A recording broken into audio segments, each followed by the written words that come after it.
Hello everyone, welcome back to Chibi and Chill, the anime podcast, the podcast that talks all about all things anime, all things manga, anything that you're kind of thinking Japan related, it's about anime, it's about manga, I'm going to be talking about it on this podcast, so be sure to subscribe to make sure you don't miss an episode. So I'm your host Ryan and I'm a massive anime and manga fan, and I have been for many years, since the 90s, since I was a kid. And that fad has never truly ended. So a few things before we dive into today's episode. I've got a bunch of new anime pin badges over on my eBay shop for you to check out. There's One Piece ones, there's Pokemon one, and there's some Jujutsu Kaisen ones, with more being added to the range soon. I'm not entirely sure when, I need to kind of prep them first, but they are coming soon. Be sure to check out the first 5 pins that are over, they're already live, they're already on the shop, go check them out. You won't want to miss out on them. They're great to add to hats, bags, like straps on stuff. Honestly, go check them out. I've kept some of them for myself to add to my bag because I just couldn't let them all go. I needed to keep some for myself. And also, if you're into Funko Pops, much like myself, and like me, are also kind of addicted to them, I've got a 10% off code for you for opticcollectibles.com.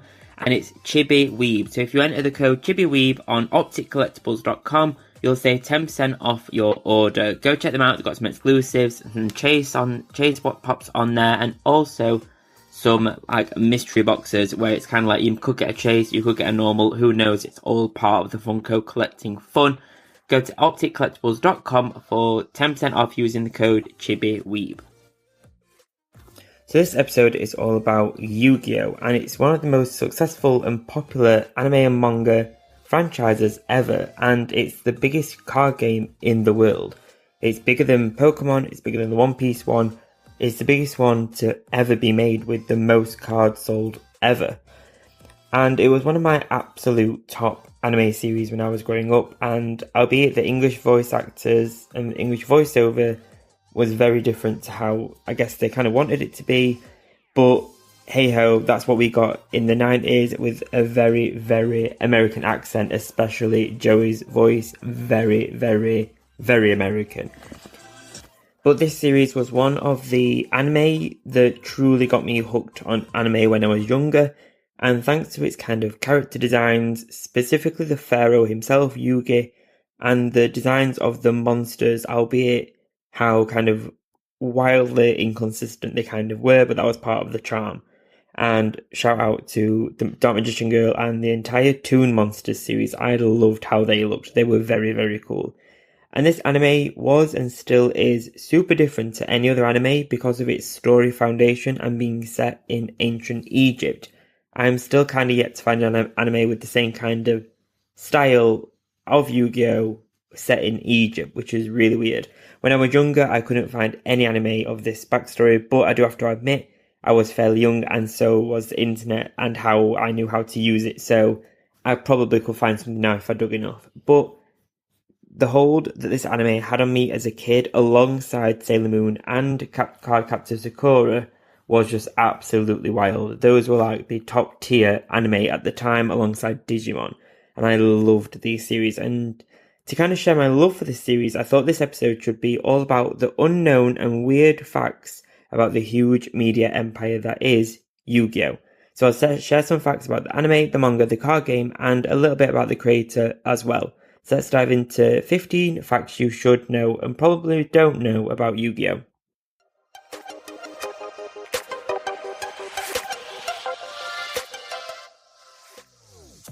So our first fact is that while the name Yu-Gi-Oh! Is closely now associated with the card game as a whole, the franchise actually started out as a dark manga series more akin with horror today. So it took a while for dual monsters to even show up in the manga, and the story mainly focused on other kinds of puzzles, riddles, and kind of trivia style games. And many of these games were literally life or death. If you lost, you actually died in the manga. You didn't get sent to a shadow realm, but we'll talk about that in a little bit. But in the first issue alone, the Pharaoh challenges one of Yugi's bullies to a game where you had to stab money off your hand without cutting yourself, a bit like something you'd seen like a Russian mafia film. And this bully then tries to stab the pharaoh instead, at which point he is driven insane by dark magic. The movie director starts hassling Yugi and Joey at their school, so the pharaoh turns his eyes into permanent mosaics. Because why not? And an escaped prisoner kidnaps Taya, so the pharaoh sets him on fire and everyone just laughs it off, like as in like, oh my god, look, it's on fire. Haha. It's weird. The manga started off entirely dark, much more horror style than what we know today. Fact number 2 is that the recurring villains of the Duelist Kingdom arc in Yu-Gi-Oh! Were Pegasus and Bandit Keith, and Pegasus forced Yugi to enter his Duel Monsters tournament by stealing the soul of his grandfather. We kind of see that famous scene with the TV screen. And he also stole the soul of both Makuba and Seto Kaiba. And this was all part of his plan for resurrecting his dead wife. But Bandit Keith was the best Duel Monsters player in America and very boastful about it as well. He was embarrassed by Pegasus at a tournament and he came to the Duelist Kingdom to seek ever-famous cold revenge. And when Keith threatens Pegasus with a gun, he is trapped under Pegasus's mind control and shoots himself in the head. Then, after Pegasus loses to Yugi, Dark Bakura kills him by ripping the Millennium Eye out of his head. So obviously none of this actually made it to the Western anime. This is very dark compared to what we know of Yu-Gi-Oh! And a lot of this stuff only stayed in the Japanese manga and never actually made it out. It's so different. And actually 4Kids Entertainment actually removed all of the, obviously they removed the eye ripping scene, but they removed a lot of the guns and other violence in the anime that should have been there originally as well. Our third fact is all about Slifer the Sky Dragon, and he entered the possession of Yugimoto, who used it during the final tournament at Battle City, and this was my favourite of the kind of Egyptian god cards, and in the original Japanese language version of the game, Slifer was called Osiris. The reason for this change is because he was named after Roger Slifer, one of the employees at 4Kids Entertainment, who worked on the English dub for the Yu-Gi-Oh! Anime. I feel like Osiris fit the Egyptian theme a little bit more, but hey ho, it was 4Kids. They did what they wanted to do most of the time. So some of the cards were just too creepy for outside Japan and had to actually be redesigned. And we know that Japan is no stranger to spooky stuff, and I love a good spooky stuff. So these were right up my street, but specialty decks contained cards that were far more horrifying, both artistically and conceptually as well. One of the most scary ones is the Gimmick Puppets archetype, and one such card is the Gimmick Puppet Dreary Doll, which was originally a doll made from the likeness of a child covered in bloody bandages and sitting in a coffin, and this was obviously toned down and redesigned with a different art for release.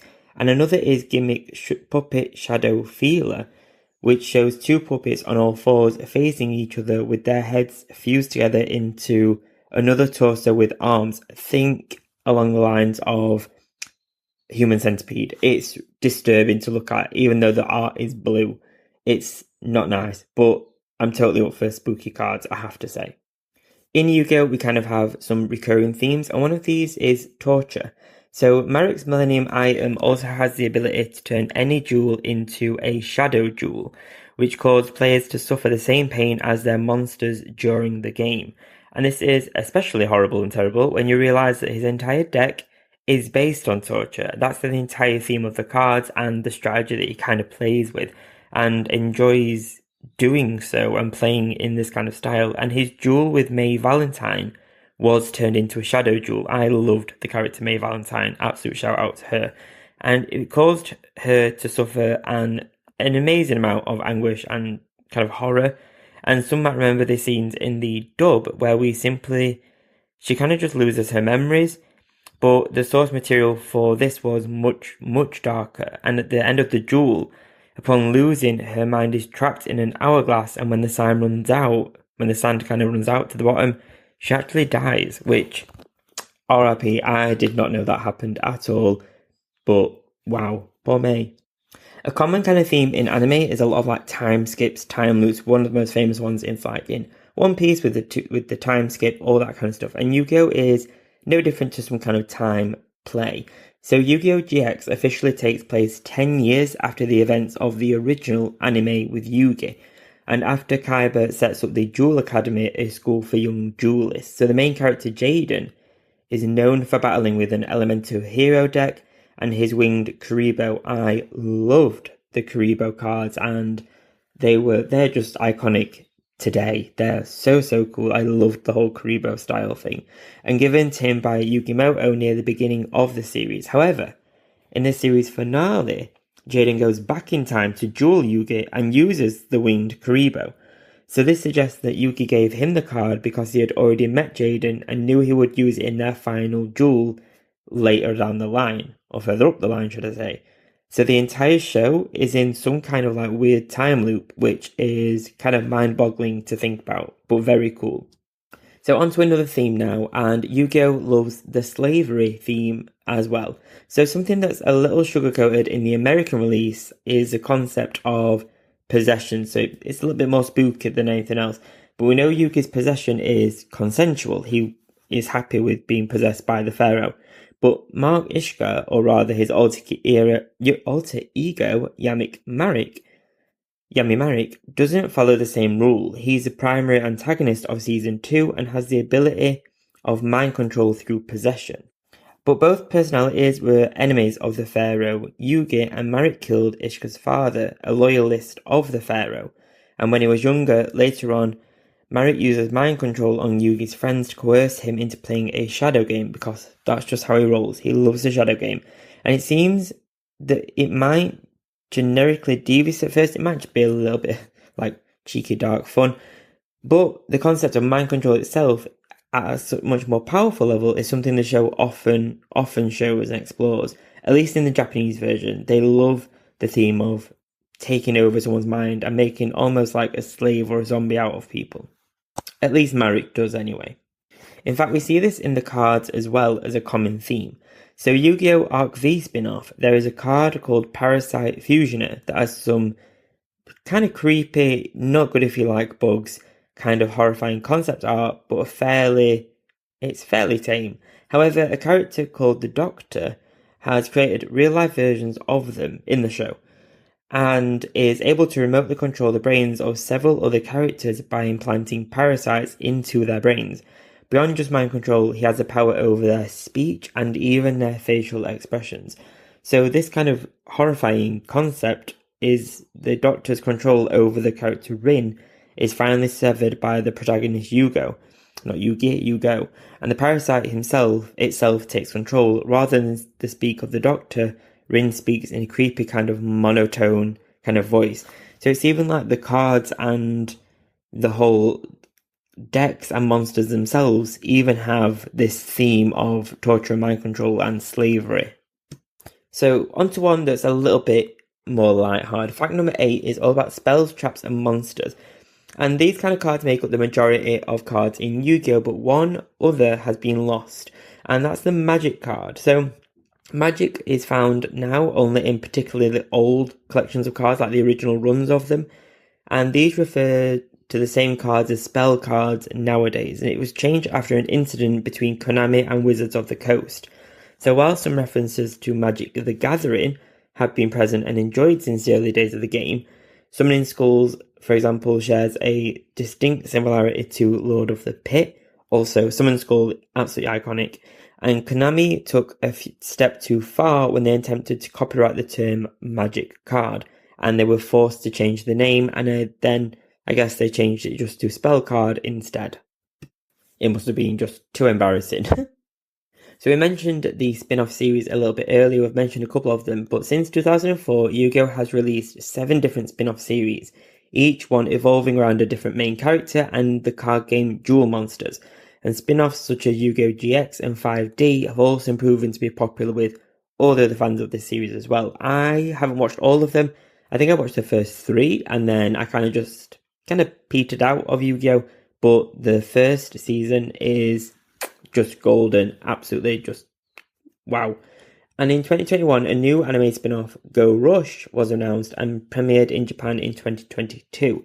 And the changes mentioned earlier that were made by 4Kids about hiding all the guns and stuff were also made for the spin-off series, but for Yu-Gi-Oh! GX and 5D never had their full episode list dubbed either, and never ever completed the actual series, so they ended each round having only 30 episodes, which caused all the ratings for the series of Yu-Gi-Oh! As a whole to drop. And between 2004 and 2016, the series has also seen 3 movies released that continued the Yu-Gi story, with the most recent release being The Dark Side of Dimensions, commemorating the 20th anniversary of Yu-Gi-Oh!, which is wild on its own, and offered a list of epilogue, what the hell am I saying? And offered itself as an epilogue to the original manga.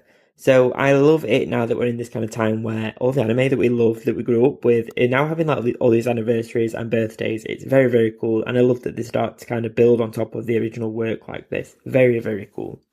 So fact number 10 is all about the OG anime. So the original Yu-Gi-Oh! Saw not 1 but 2 anime adaptations. This one's pretty well known, but I think it's very cool, so it's always one to kind of share on episodes like this. And the first was developed by Toei Animation and released in 1998. And it covered the events of the first 7 chapters of the manga, looking at the beginning of Yugi's story and the Pharaoh's Yamino games. And the anime never got dubbed into English or made its way to the West, but proved popular with fans of the manga for keeping faithful to the original storyline, very close to the original work. And it is affectionately known by fans as Season 0. And Season 0 was very different to the series we know now, with Seto Kaiba having green hair, not brown, and people having much more brutal deaths and not heading to the Shadow Realm.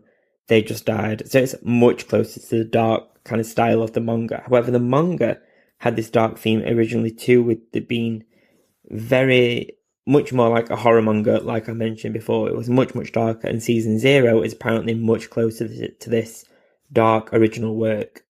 Fact number 11 is a short but sweet one, and in Japanese, Yu-Gi-Oh! Literally stands for the King of Games, which is also tied to the name of the protagonist, Yugimoto, in the original manga and animation.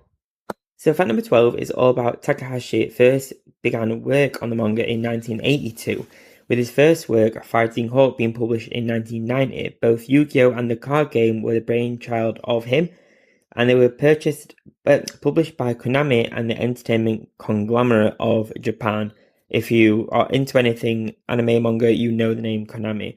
And at first the card game was named Magic and Wizards, but later changed to Jewel Monsters specifically for the anime, and it kind of stuck within the rest of the storyline and work that followed. So this next fact number 13, is all about the future that we could see about Yu-Gi-Oh! So there will be a holographic version of the game. If you're a fan of Yu-Gi-Oh! You can expect to see a holographic version of this game in the very near future. This can provide the game to the next level. So think like 3D, think VR, think AR, that kind of stuff. You'll be able to play cards using computer systems which are projecting holograms, and you can play alongside life-size cards and 3D images when it's released. I've got no other details on this, but it looks very, very cool. It sounds very, very cool. Very futuristic. It makes me think of that kind of thing. Really fits Yu-Gi-Oh! Aesthetic super well, so I really hope they pull this off. So not all Yu-Gi-Oh! Cards are designed by just a company. Sometimes fans can make them as well, and typically it's not something companies allow. However, it takes some kind of special but some kind of like special memento or wish for this to happen. And one of the most well-known cards made by a fan is Tyler the Great Warrior, which was made in conjunction with the Make-A-Wish Foundation to support a young fan of the game. And the card isn't playable, but it's very, very fun. I think it's inspired by Dragon Ball Z, or it looks like it is. It's very, very cute, and they're called fan-made cards, and they are allowed in decks like to collect. You can get them, but I don't think you can use them for tournament play.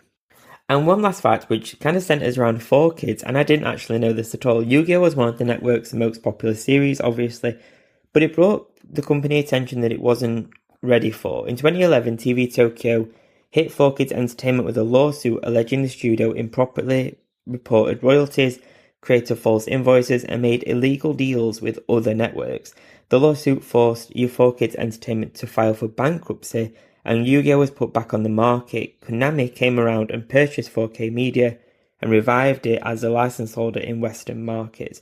So, I mean, 4Kids Entertainment had a rocky run, and I think a lot of it's come to more to light nowadays, now that we've all kind of grown up, I guess. But that's interesting that it shed some light on some dodgy dealings. So we've covered a lot of bases, a lot of kind of themes, a lot of dark facts, I have to say. The kind of background of Yu-Gi-Oh! Is much darker than what you'd imagine, and it's interesting to share. If you're anything like me, I hope you found this interesting. I love these episodes where I know it's kind of weird because I'm just kind of spitting facts at you, but it's nice to kind of delve into some of these anime that we grew up with in a little bit more, in a kind of more deeper way, looking at how they're made, their backgrounds, and the kind of journeys that they've gone on to. You know, there's so many that I could do. I think I might do a Cardcaptor Sakura one as well, because that was just amazing. You know, there's so many. I hope you enjoyed this show. I hope you enjoyed this podcast. And remember to subscribe if you do not want to miss another episode. If you're listening on Apple Podcasts, be sure to check out the subscriber-only episodes over there. But why not let me know what your favourite card in Yu-Gi-Oh! Was, or your favourite character? I think my favourites were definitely Dark Magician Girl. I think it has to be.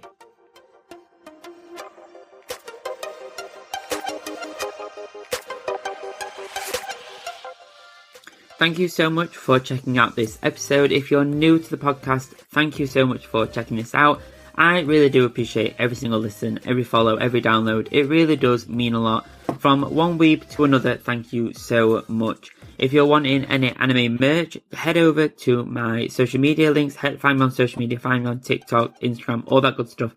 And you'll see a link to my eBay shop where I have a bunch of anime themed prints for you to check out with worldwide shipping. Please do leave a rating and a review on the podcast platform that you're listening on this to. It really does support the show. It only takes a few seconds and it's free. I cannot ask. If I ask one thing of you, I'd ask that. Please do leave a rating and a review. Even if it's not great, please let me know. You know, it's even a bad one. Well, bad press is always, what's the saying? Any press is good press, I guess. Oh, that rhymed. So a rating and a review would be great. It really does support the show. So thank you so much for whatever kind of review you do leave. If you're a mega fan of anime, then why not check out my brand new Patreon monthly subscription club. There are 3 tiers of membership: Chibi Fan, Chibi Super Fan, and Chibi Mega Fan, with each tier being better than the last. Each month, for one cost, you'll receive free prints, free downloads, and much more, including exclusive behind the scenes videos, photos, and more of how I create my prints and anime themed artwork. If you'd like to receive exclusive updates and anime themed goodies every single month delivered straight to you, then why not check out my Patreon? The link's down below. I'm sure you'll love being a part of the Chibi Weeb fan club. Sometimes finding a birthday card or an occasion card can be a boring task. However, I have some anime themed cards on my Thortful.co.uk creator profile, which is found in my links on social media. Over on Thortful, you'll find a bunch of anime themed cards such as Studio Ghibli Happy Birthday cards and more, with my range being updated regularly. Each card is processed by Thortful.co.uk, with shipping being fast, quick and efficient. You can shop my anime themed cards over on my Instagram, with my links being over on there. Just search Chibi Weeb Anime and you'll find me. Thank you so much for listening. Thank you so much for checking out the podcast. It really does mean a lot. Please do leave a rating and a review down below. It really does support the show and it's free to do. I'll see you next time. I'll see you next Friday. Have a great weekend. If you're a subscriber or if you're thinking of subscribing or starting the free trial on Apple Podcasts, I'll see you on Sunday for the next episode of the Chibi Piece exclusive Apple Podcast exclusive episode on Sunday. Thanks guys. Bye bye.